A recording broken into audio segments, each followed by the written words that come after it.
The sex crimes trial of former St. Tammany Sheriff Jack Strain is in its second week, and we heard from yet another accuser today. This one also a relative of Strain's, who came forward and really just gave some intense emotional testimony today. Erika Ferrando has been in the courtroom throughout the trial. She's joining me now live, just with the latest on what's happening. And Erika, this had to be a tense moment, especially when things got so heated that the judge had to take a break.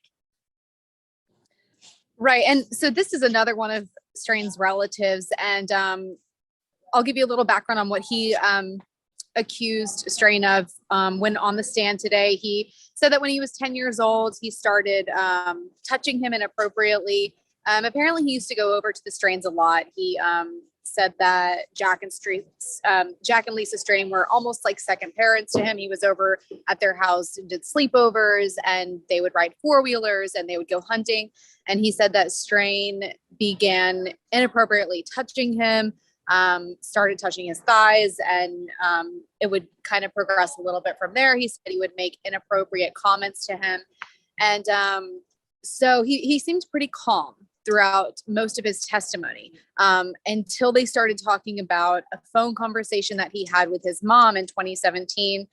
And he kind of just broke down and said that he shouldn't have done this. He shouldn't have done this. He shouldn't have done this. He knew better. And that's when the judge decided it was time to actually take a break and give him a moment. But it was interesting to see that kind of that flip switch almost, because he seemed pretty calm throughout most of it. And then he almost couldn't stop crying at one point. It seems there's been a lot of cathartic moments like that where these accusers end up addressing Strain directly in court, which has to be, it has to feel a little bit intrusive almost to be in the courtroom. And I wonder how the jury is reacting to that as well.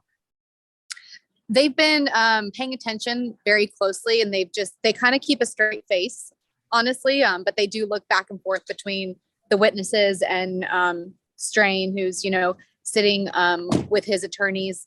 And, they do seem to be very engaged and paying attention. And, they don't really show too much of a reaction to kind of keep a straight face, but they definitely seem to be engaged and wanting to hear what's going on.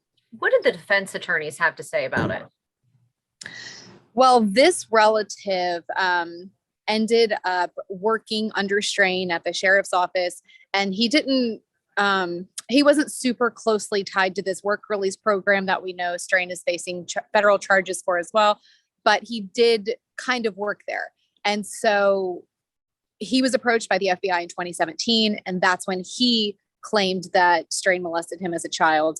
And the defense said that at points, this witness said that he was worried the FBI was trying to blackmail him into saying some of this.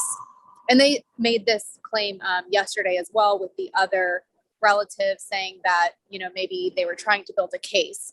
And he actually confessed that he may have said that he was worried the FBI was trying to blackmail him and that he felt like he had to disclose some sort of information.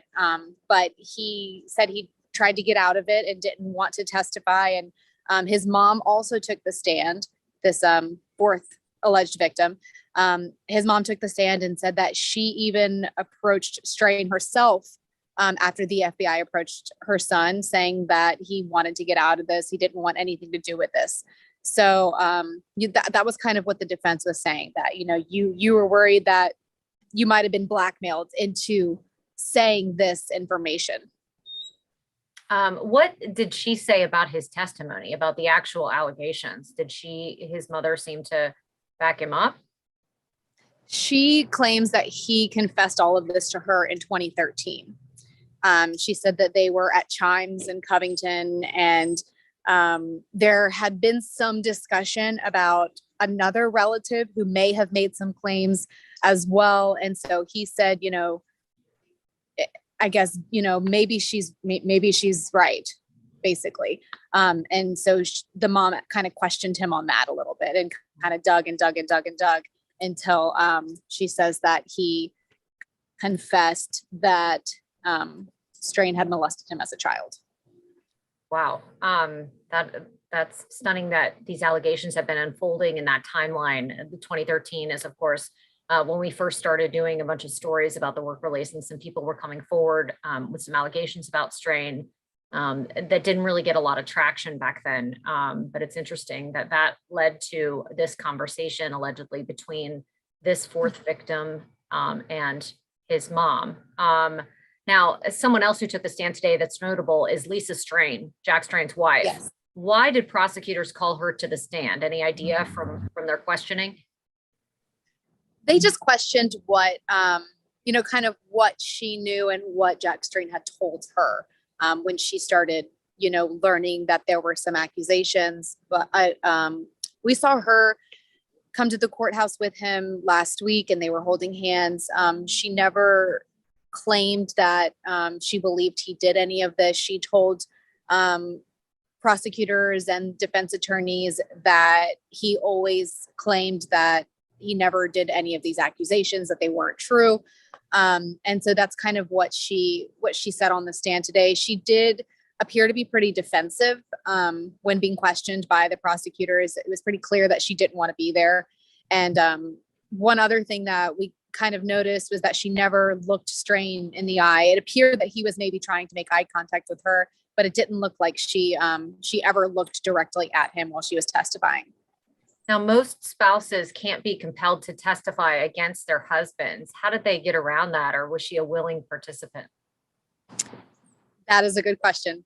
We will have to ask an attorney. I don't know the answer to that. But nobody objected or anything. She took the stand and that was it. Yes.